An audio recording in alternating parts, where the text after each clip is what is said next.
get rid of that. Yeah. Suppose you were a Jew living in ancient Israel during what's commonly called the First Temple period. This was, the temple that Solomon built, the temple that was there up through the Babylonian captivity and the destruction of the temple. And suppose you were faithful. You were a faithful believer. And yet, you got kind of discouraged. You got kind of fed up. Because at that time, for lack of a better term, let's just say they were just so liberal. And by liberal, they were they wanted to be like the culture around them. They didn't want to stand out. They didn't want to be so weird. They wanted to be like the nations around them. And I thought, well, wait, maybe we could reach them if we get more like them. So let's adopt some of their practices. Let's act like them a little more. We don't have to be that distinct. We don't want to look like a bunch of wackos, and weirdos. So let's get like them more and more. And over time, everything just got so compromised that you could almost barely tell the difference between the religion. And you'll find that all through the writings of the prophets. I forgot which one it was when they get on the rooftops and they worship Yahweh and they worship one of the pagan gods, Malcolm. They worshiped them both. Or they were so caught up that they had idols in the sanctuary. Remember Ezekiel, son of man, I'll show you this. And they showed him worshiping idols in the sanctuary grounds itself. Suppose you really were fed up with that. Let me ask you a question. Where would you go? Where would you go? Okay, now let's jump ahead. Let's jump ahead hundreds and hundreds of years. And you come to what they sometimes refer to as the Second Temple. This was the temple at the time of Jesus. And this time you had to deal with hard-nosed legalism. I mean, hard-nosed law, rule, this and that, and this and that. I mean, they were so hard-nosed, and they were so hardcore legalism, and they were so absolute adamant about keeping out everything of the world. I mean, they eventually, what did they do? They accused Jesus, the Lord of the Sabbath, of doing what? Of breaking the Sabbath. I mean, that's pretty legalistic. I mean, come on. You're accusing Jesus of breaking the Sabbath? I mean, that should give you an idea of how far gone they had gone in the opposite direction. So in the first temple, they were a bunch of flaco, wacko, left-wingers, for lack of a better term. And then you get into the Second Temple period, and they were a bunch of right-wing nut jobs. I think we can relate to that a little, can't we, today? Can't we? On both ends of the spectrum, okay? I mean, I don't know what it's like over here, but you can't believe what we got in the States, man. You can't believe. There's certain parts of the country you can just go and you just know what you're getting into. Now, the question that I come back to, though, is where, let's say you were there in either time period, and you knew that the church wasn't what it was supposed to be. Again, I ask you the question, where would you go? You're going to go over to Babylon and worship Marduk in the first temple period? You're going to go worship some of the Canaanite gods? Or the second temple period, you're going to go over to Rome and worship part of the Roman pantheon? You're going to worship for some of the Greek gods or whatever? Where would you go? I don't think you really didn't have any real options, did you? And so I ask you the question today.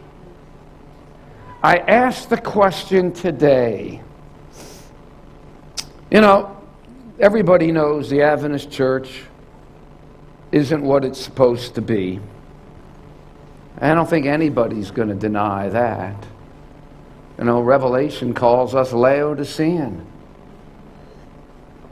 We're not what we want, you know, what we should be. We're not what God could do for us if we were allow Him. We've got our wackos on the left, and we've got our wackos on the right, and we've got them, you know, on the fringes, and you even got them in the church itself. And we're busy fighting each other. I'm convinced we would be so much more effective on outreach if we weren't at each other's throats so much at home. And yet, whatever. Anyway, but now the question I ask you, let's go on. You know, the church is an easy target. If you're coming from the left, you got your arguments, you got all the reasons. Oh, we're narrow-minded, we're closed-minded, we're insular, we're what's the word? Exclusivist, you know, and on and on and on, you know, and then if you're from the right, oh, we sold out and we've compromised and we're worldly and we're following Willow Creek, you know, and we're bringing in rock music, you know, and I mean, and both sides, there's aspects. But then the question is, where would you go? See, here's the thing. If there's just two teachings that you can't give up, let's just say for a minute, okay, because I've known a number of people who've left the Adventist church, and sometimes they become Jews because they can't give up the Sabbath. They give up Jesus, but they can't give up the Sabbath. I mean, tell me this isn't, people haven't gotten things a little screwed up. Okay? But let's just say you're convinced of the Sabbath, and you're really not ready to join some church that teaches, you know, oh, that Jesus changed the Sabbath to Sunday, or that, you know, we keep Sunday in honor of the apostles changed it because Jesus was resurrected on Sunday.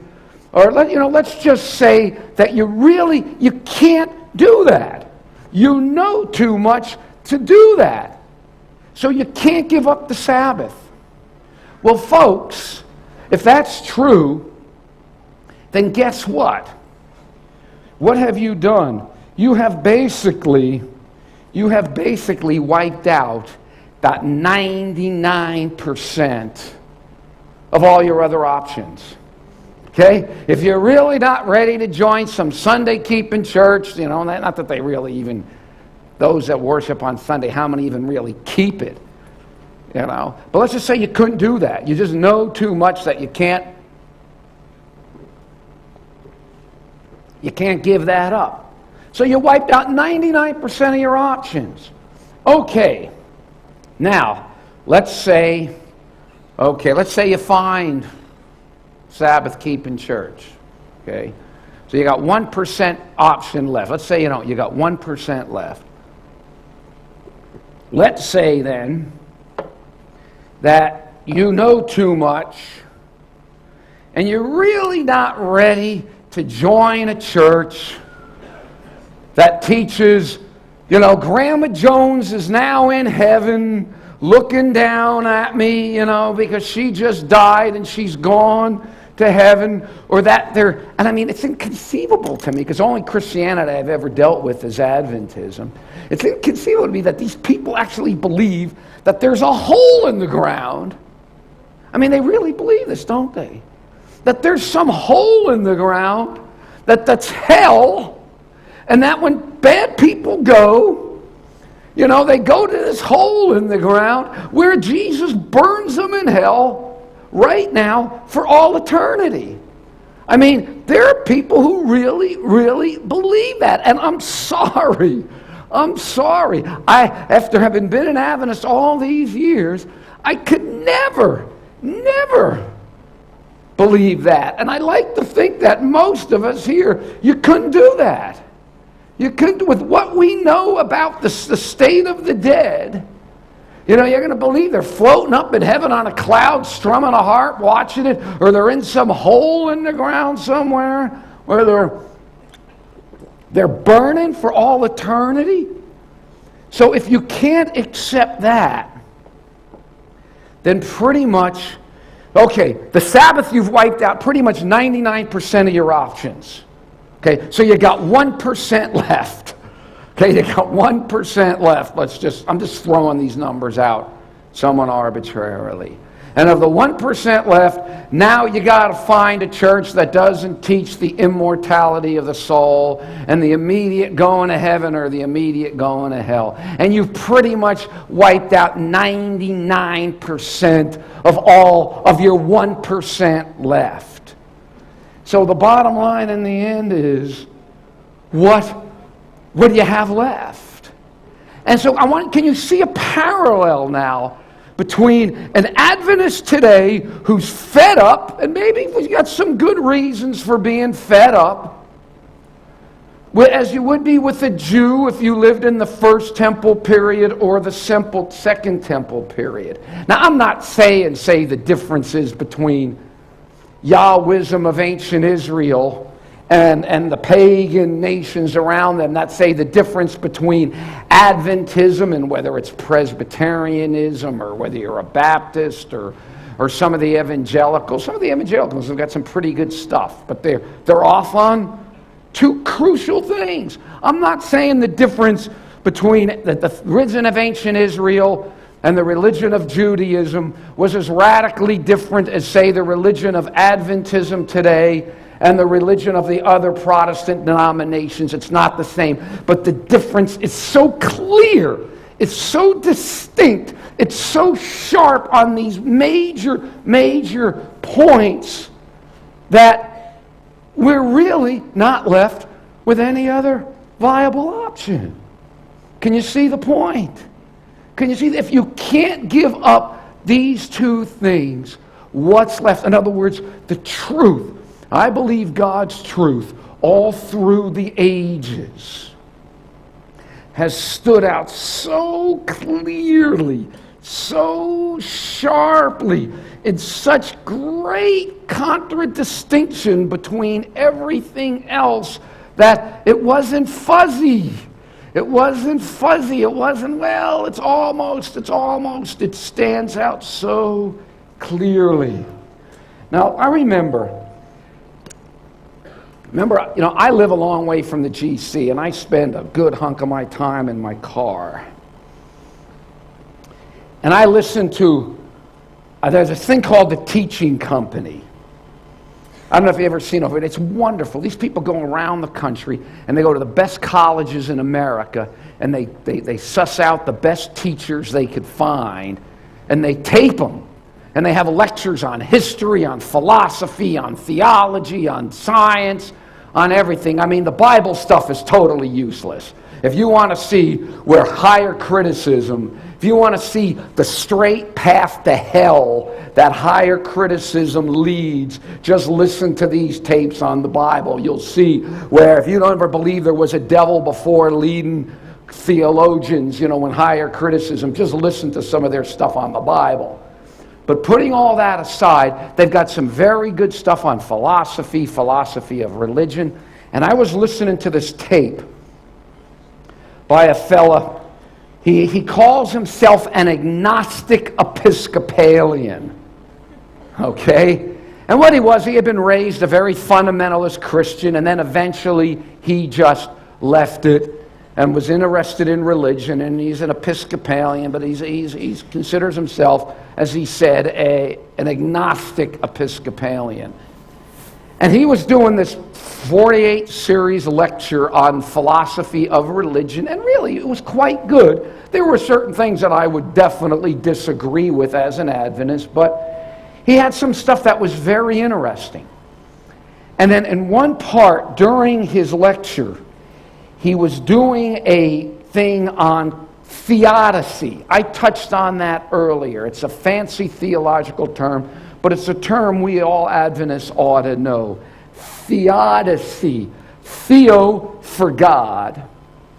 Dike from the Greek word dioxune, which means justification. Now, it doesn't mean justification of God like the way we're justified by faith. Basically, it's a theodicy is how do you understand the goodness and love and mercy of an all-loving, all-powerful God in a world of evil. Okay? How do we and this is one of my earlier talks. God is good and He's loving and He's all-merciful, and why is there so much evil? Well, this guy did about 4 lectures on theodicy. And he went through each one, and through each one he explained it, and then he explained why it did not work. And I would agree with him. With each one, he went through, well, free will, but then he showed this doesn't breaks down here. And this one is good, but it breaks down here. And this was as good as it breaks down here. And he did that through them all, and I agreed. And then, just as he was about done with the lecture, he said, oh yes. He said, there's one more. And then he kind of laughs. He says, now, nobody takes this seriously today. Nobody takes this seriously today. And I think he called it, I don't remember because it's been a while since I listened to the tape. I ought to listen to it again because I talk about this. He called it the cosmic free will theodicy. And then in about 3 minutes, and he said it really somewhat mockingly, in about 3 minutes he describes, I couldn't have described it any clearer, he basically described the great controversy scenario. He described there was, God gave His creatures in the universe free will. There was an angel named Lucifer. He had free will. He violated the free will, and he rebelled, and he brought the rebellion to earth, and human beings were given free will, and they fell into sin, and on and on and on. And he describes this, the great controversy. And then, I still remember, I still get goosebumps when I tell this story. I almost remember driving in my car, and I almost ran off the road because he gets all done, this agnostic Episcopalian, and he says, this is the only theodicy that works. He said, this is the only one that can explain how there can be an all-loving, all-powerful, all-good God, and there be evil in the world. And I just thought, wow, the great controversy. Talk about something that is not, say, just definitely uniquely Adventist. There are some other Christians. There are some other Christian groups, others out there, who are starting to pick up on this a little bit. There's a theologian named Gregory Boyd who's got some wacky stuff on some other things, but he's recently written a book called God at War. And he basically says he's trying to interpret the whole Bible, Old and New Testament, through this motif of this cosmic conflict between Lucifer and God. Well, he sounds just like a Seventh-day Adventist with that. Now, what am I emphasizing here? We're talking about the remnant. We're talking about the remnant. Remnant theology, the remnant church. Now, as I'm talking about the Sabbath, talking about the state of the dead, talking about theodicy, the great controversy. What am I emphasizing? What is being emphasized? They didn't really want this as a Sabbath school, so I'm kind of, generally at Sabbath school, I don't like to just get up there and lecture. I like to back and forth, but I think for technical reasons and sound. But state of the dead, Sabbath, great controversy. Notice what's being emphasized here. It's doctrine. It's teaching. Okay, it's theology. What I'm not emphasizing here, as I'm talking about the remnant, I'm not emphasizing holiness. I'm not emphasizing reflecting Christ's character.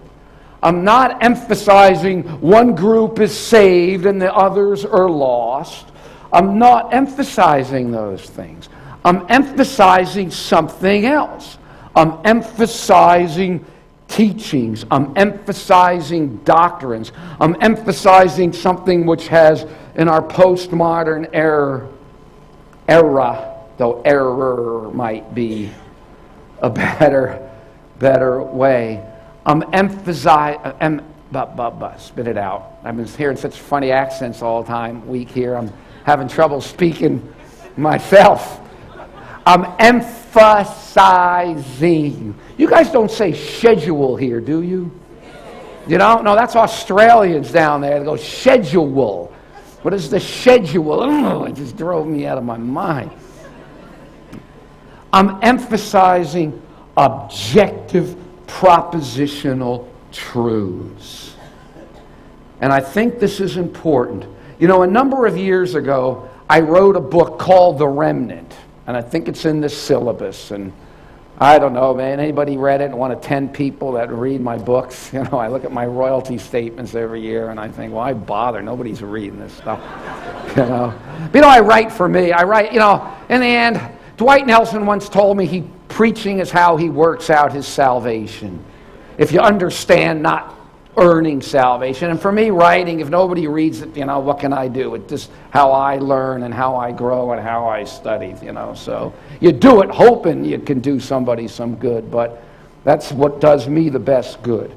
But, I wanted to do this study on the word remnant.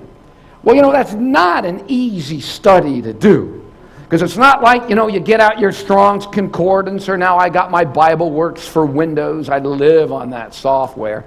And you type in the word remnant, and then you follow the word remnant all through the Bible. You follow it, from Noah and up through, all through history, and you follow the word through, and then you bring it all the way down, and then it means this and this and this, and you get a steady, clear line. If you want to do that, trust me, you'll go berserk, because it just doesn't work that way. Now, the concept of the idea of a remnant, and as a brother touched on last night, it's a biblical concept, but you've got to look at it another way. You just can't go look up the word remnant. You got numerous different words in the Hebrew. I think there's only one Greek word for it. But when I worked on this book, and as I was struggling, just trying to work from the word, I wasn't getting anywhere. And I just said, all right, well, let me just go ahead and keep going. And let me just not only study and try it, just read the word and see what comes out. Not focusing just specifically on the word. And one of the things that I came to conclude, the main thing that I came to conclude, is that God has had a remnant from the earliest days. From the earliest days. But what distinguished this remnant, wasn't so much holiness, personal holiness, because a lot of these folks weren't particularly holy. But what distinguished it, that these people were living with more doctrinal, more light. They were living with more present truth than were anybody else around them. Okay? In some cases, they were very adamant about following the truth and very faithful and very diligent in studying the truth and in following it. And in other cases, they weren't. But it still didn't negate the fact that it was still the truth. Can you see the point? They were living with more light than any of the other people had around them. And it was in some cases, it was very clear, very distinct, the light. I mean, just a few examples. Just a few examples. Noah and his children. Noah had a present truth message, did he not? Did not Noah have more propositional? I know, again, in the day and age, in the postmodern, they don't like propositional truths, and on and on and on. And I can't get away from propositional truth. I'm probably too obsessed with it. I'm not, the warm, fuzzy stuff, which is, any religion tells you to love the Lord your God with all your whole, with all your soul, with all your heart, with all your soul, with all your mind. That's a certain amount of warm fuzzies. You can't get away from that. But I tend to be more, just give me the doctrines, just give me the facts. That's why I got friends in the Sabbath school are constantly hammering me with the quarterly. Cliff, loosen it up a little. Make it a little more, make it a little more feely. Get in touch with your feminine side, and make it a little more feely. And you got to strike a balance. But at the time, with Noah and the ark, they had a propositional truth. Hey, folks, it's going to rain. It's going to rain. And if you don't get in the boat, you're going to get wet. Okay? So he had it. But now the question is, Noah and the family obeyed. They got on. So what does the Bible record about Noah afterwards? I mean, what is it? He goes out and gets drunk. Okay, he was drunk. His kids, didn't seem like those kids were anything necessarily to write home about. Then before long, they fell into idolatry and so on and so forth. Can you see? He had truth. They had more truth than anyone else had. Some obeyed it better than others. Abraham had truth at the time. You don't worship false gods. You don't worship all this stuff. Abraham was following the true God. Okay? He had more truth than probably anybody else around him. For the most part, Abraham is not one of the best examples, but he fell at times. He made mistakes. He was hardly flawless. He needed the righteousness. Abraham, back in Genesis, Abraham believed God, and it was counted to him for righteousness. He wasn't holy enough that he could do it without righteousness covering him. Then you go through the children, Isaac and Jacob, the 12 sons. We know the stories there. Man, what a disaster. What a disaster these people were. But again, in their own way, these were the people. This was the line that was following the true God, when all around them they were worshiping idols. They were sacrificing their children to these different deities, and on and on and on and on. And finally you get to the nation of Israel. Now again, I don't need to recount to you. I don't need to recount all the apostasy, all the problems. What in the world is that? Yeah. Whatever. I don't need to recount all that. We all know the Old Testament is filled with that. The rebellion, the evil, the corruption, on and on and on and on. But what made them stand out from all the other nations around them? It were the distinct propositional truths about the true God that they pretty much alone had. They had more knowledge of this God and more knowledge of these truths than anybody else. I mean, look at the teachings. They had the 10 Commandments. They had the creation story. Have you ever read some of the ancient Babylonian and ancient creation stories from the ancient world. Oh, the gods got in a fight, and one god squashed another god on the ground, and that was the earth. Then every time a god would he'd spit, and he'd spit, and a man would jump up, and then he'd spit somewhere else, and another man would jump up. I mean, if you look at the nonsense these people believed for creation, then in contrast, you've got the beauty and sublimity of, in the beginning, God created the heavens and the earth. Then you got the sanctuary. Okay, maybe they perverted the sanctuary. Maybe they weren't doing everything with the sanctuary that they should have, and we know that they did. But do you know what they used to do in some of the temples and the sanctuary services of their nations around them? I mean, they'd have prostitutes, sacred prostitutes in the temples, for orgies in the temple, sexual orgies in the temple, child sacrifices in the temple. And that wasn't an aberration. I mean, that was part of their religion. Maybe some of that nonsense went on in the temple in Jerusalem. I don't know if they went that far, though. It wouldn't surprise me. But if it would have been a perversion of it. They basically had the understanding of the state of the dead. 15 minutes. All right, I got the sign there. 15. They had the state of the dead.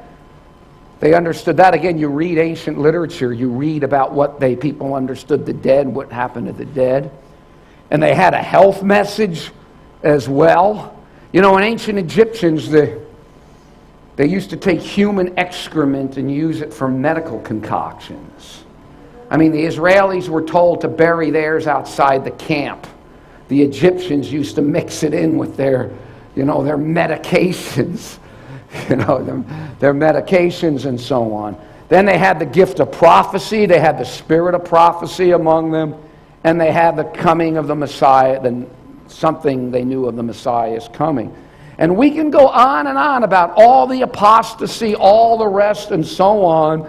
And that's true, but it doesn't change the fact that they had more light than anybody else around them.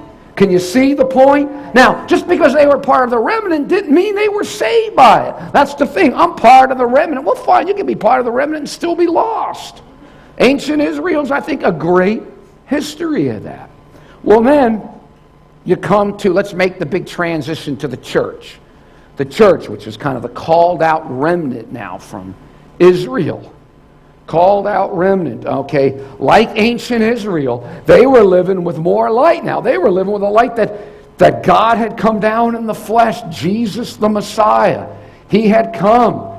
He had come. He died for the sins of the world. None of the other religions knew anything about Jesus.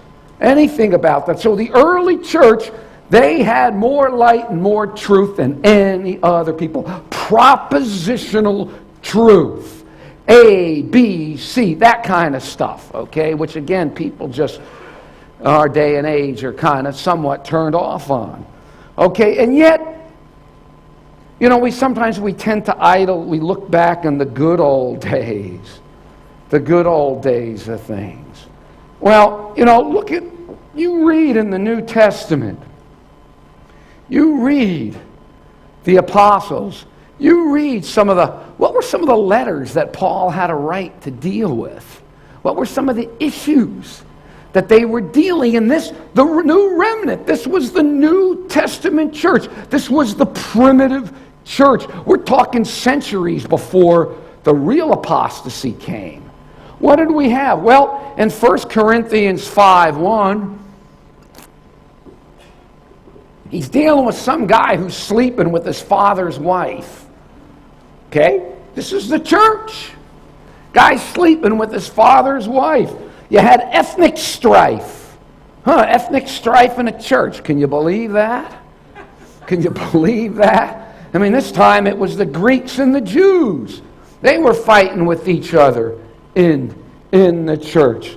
You know, and then you had, I always get a kick out of it. You had Peter. Remember, all this time, Peter, a prophet. Peter, a prophet, an apostle. Years later, what did he do? He didn't want to eat with the Gentiles. Okay, all these years with Jesus, and here's Peter, one of the leaders in the church, and he didn't want to eat with the Gentiles. Well, you get used to it after a while. I'm just teasing you. I've been eating with Gentiles a long time. I mean, I'm stuck. I have mostly everywhere I live are Gentiles. So, but there's Peter not wanting to eat with the Gentiles. This is one of the leaders in the church. There was backsliding, there was busybodies, there were tattlers, all found in the church. Then there was theological heresy. There was heresy. Remember the letter to the Galatians. Oh, foolish Galatians, who has bewitched you? Paul says, he said they were in danger of turning away from the gospel. You read the book of Galatians. I've been doing a little reading and studying in Galatians, and they were ready to throw out everything. Some taught that the resurrection was already past, that somehow the resurrection that we're all looking forward to was already in the past. There were battles, believe it or not, back then too, over the nature of Christ as well. Now, all within the church, all within this remnant, all that had more light and more truth than anybody else had, regardless of the fact of whether it sanctified everybody who had it or whether it saved everybody who had it, because I think the answer is obvious that it didn't. It didn't, and it never has. And then you go through the long history of the apostasy and papal supremacy and that whole spiel, and then we come down to ourselves today. And I don't have the time here to get into all the identifying marks, all the marks that we have of understanding of the corporate remnant church. How we come in after the churches in the wilderness, and after 1,260 years, and then God raises up a people, and they keep the commandments of God. That's all of the commandments, the faith of Jesus, the testimony of Jesus. I mean, I can very, very adamantly, dogmatically, it's not an issue for me, see very clearly how we as the Seventh-day Adventist Church corporately would fit that depiction. I mean, I just can't think of any other options. I mean, you can show me any other option that fits the time element, that keep the commandments of God. That's all the commandments of God. Faith of Jesus, testimony of Jesus, spirit of prophecy. I mean, you put it together, and I think we're on very solid ground. But you hear people say, "Oh, the remnant. That's so exclusive, and it's so exclusivist and whatnot." Well, I'm sorry, it is. I mean, if we didn't have something, I mean, what are we here for if we didn't think we had something that the rest of the world needs? You know what I'm saying? What are we here for? What are we, we tithe and we keep this weird Sabbath day that makes hassles with work, that the family thinks you're out of your mind, and you don't eat a bunch of stuff. I don't know, man, in this country, I mean, every other corner there's a pub. There's a pub. I mean, I got to hand it to you folks, we don't have just pubs everywhere around here, I could see where that would be a temptation for you. See, the problem is, it's always been, you say, how can we be the remnant church? I mean, I remember reading a while back, there was an Adventist minister in the States. The guy robbed a bank. Okay. All right, he robbed the bank. What can I say? He robbed the bank. My wife was in school with an Adventist teacher who was committing adultery with somebody else's wife, and the Adventist husband came home and killed the guy. This was all Adventists. And folks, we don't know the half of it, do we? We don't want to know the half of it, do we? I certainly don't want to know. I know enough. I know enough, and I don't have to point the fingers at anybody else. I can look in here and see more than enough. But the point is, here's the question. With all these problems, can this be the remnant? And my answer is, it can be. Of course it can, because it has always been that way. Because it's been, the remnant isn't decided by the holiness of the members, but this truth, this present truth that it possesses. God has always had a people that has had this truth. Just because you're part of the remnant, just because you're part of this and have this light, doesn't mean you're saved. Does this make us better than other people? Does it make us holier than other people? What about it? Does it make us better? Does it make us holier? No? Well, why the blank not? It ought to. It ought to make us holier. It ought to. We've been given a fuller revelation of Jesus. We've been given a revelation of Jesus that I don't believe any other people has had. It should, and all the times it should. Ancient Israel was a nation of priests. It should have been so much holier than the people that were around it. But it doesn't necessarily work that way. But it doesn't change. Doesn't change the fact that we have this light. And if we get hung up, I'm telling you, I learned a long time ago, I have totally, completely, 100%, I have separated my love of Jesus, my love of this message, my love of this teaching from everybody and everything, in the church. You know what I'm saying? I mean, I have kept that completely separated. Because if you don't, you're always going to find something. You're always going to find something. But again, it comes down to, let's say, as I said, if I got fed up, I mean, again, where am I going to go? If you could find some other church that's filled with kind, loving, holy, pious, non-hypocritical, giving, loving saints who keep the seventh-day Sabbath, who understand that the dead sleep, who believe in the three angels' message, who believe that Jesus is coming back in the clouds. If you could find another group with these truths that believe in a sanctuary message, that believe in these things, and they're filled with wonderful, kind people who aren't hypocritical at all and who never backstab, and find that group, then join them. Then join them. Point me that way too. I'd be interested as well. But folks, it ain't going to happen. It ain't going to happen. This truth stands out so clear. Again, if you got fed up, you're going to join a Sunday-keeping church with all that you know. You're going to join a Sunday-keeping church. You're going to join a church that thinks the dead float off to heaven or are burning in some hole in the ground for all eternity in hell. You've got to be kidding me that anybody could believe that. Or you're going to join some church with the secret rapture, that the church is going to get raptured secretly, and the other ones are going to be here. Now, again, I'm not judging the salvation of these people. I'm not judging the holy. I'm not judging the salvation. That's not the issue. I'm looking at a different issue here. I'm being very modernist here, and I'm being very unpostmodernist, and I'm just dealing with these propositional truths. Where else are you going to go? You're going to jump somewhere that's looking at every war in the Middle East. There's another sign of Ezekiel and, fulfillment of Ezekiel. Or once saved, always saved.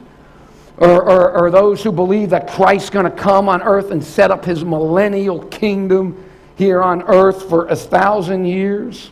Again, I'm not making any moral judgment on whether these people are saved or lost. Can't make that. All I'm saying is that the truth stands out so clearly, so distinctly, and I believe it's these truths. Now again, I'm not going to be dogmatic about the exact meaning of the word remnant. You can't do it. There are different kind of meanings in the Bible. And you got some texts where I'll have a faithful, humble remnant. You've got that. I'm looking at the big picture.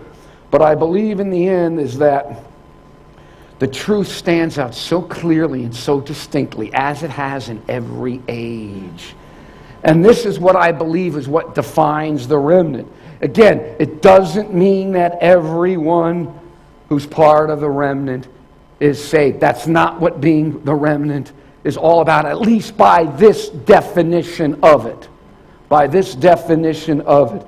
It's these truths, these eternal, propositional truths that have made me an Adventist. Truths that I believe define what it means to be part of the remnant church. But you could be part of this church. You could have these truths as it is in Jesus. And it's just, I never appreciate how much it means to be an Adventist. And then every now and then I'll listen to the radio or I'll pick up a book and I'll listen to sincere Christians preaching their heart out, just preaching absolute, utter nonsense. And it helps me to so much more. So much more. What time? I'm going to tell my conversion story today, right? What time? At 4. Okay, I'm going to tell my story because, it wasn't easy me becoming. You take a secular Jew from Miami Beach and turn him into a Seventh-day Adventist, and it was a long, hard road. Trust me. It cost me everything to find this. It cost me everything. And now the question is, okay, I've got these truths. We've been given these truths. The million-dollar question is, what do we do with it? What do we allow God to do with us, to do through us and in us with these truths? Because you can have all these propositions. See, that's the problem. All these groups had these propositional truths. And I believe that's what defines the remnant. They had all it here in the head. And that's fine.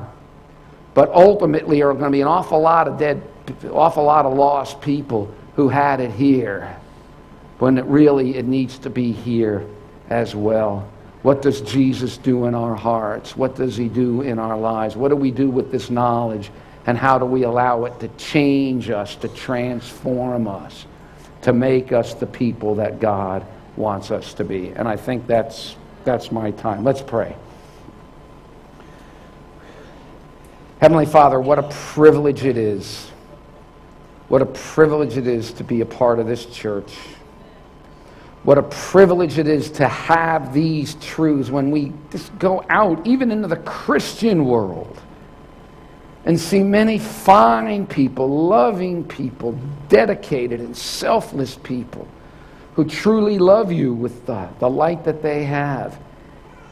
And we contrast that to what you have given us as Seventh-day Adventists, as this remnant church in this time. Lord, what a privilege.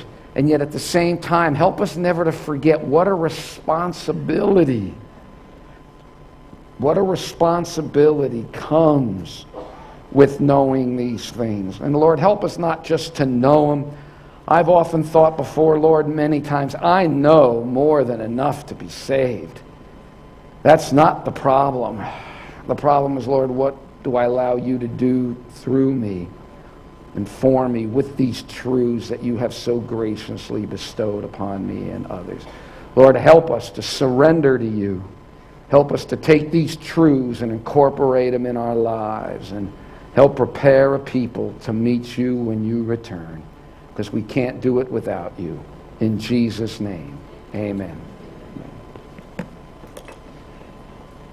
Jewish home